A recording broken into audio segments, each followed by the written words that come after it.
পালা পার্বণের সমারোহ আর বৈচিত্র্যের বিভিন্নতা বাংলাকে রেখেছে উষ্ণ সজীব, বাংলার কৃষ্টি ও ঐতিহ্যকে রেখেছে বহমান। এ ধারাকে সামনে রেখে ইতাল বাংলা সমিতির সহযোগিতায় রোমের তর্পিণাতারাস্থ বাংলা পাঠশালা এক পিঠা উৎসবের আয়োজন করে। ঐতিহ্যবাহী পিঠা উৎসবের উদ্বোধন করেন রাষ্ট্রদূত মাসুদ বিন মোমেন। দলমত নির্বিশেষে রাজনৈতিক, সামাজিক, সাংস্কৃতিক সহ বিভিন্ন অঙ্গ সংগঠনের নেতৃবর্গ উপস্থিত হয়েছিল এই উৎসবে।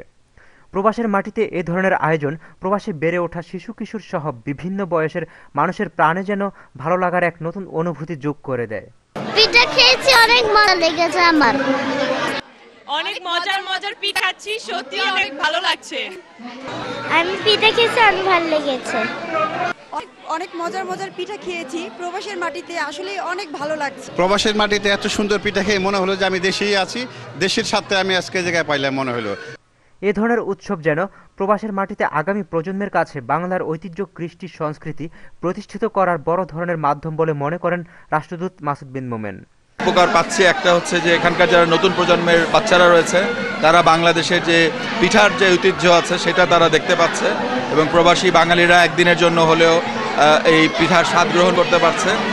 পিঠা উৎসবে যারা বেশি ভালো এবং সুস্বাদু পিঠা বানিয়েছে তাদের জন্য ছিল আকর্ষণীয় পুরস্কার।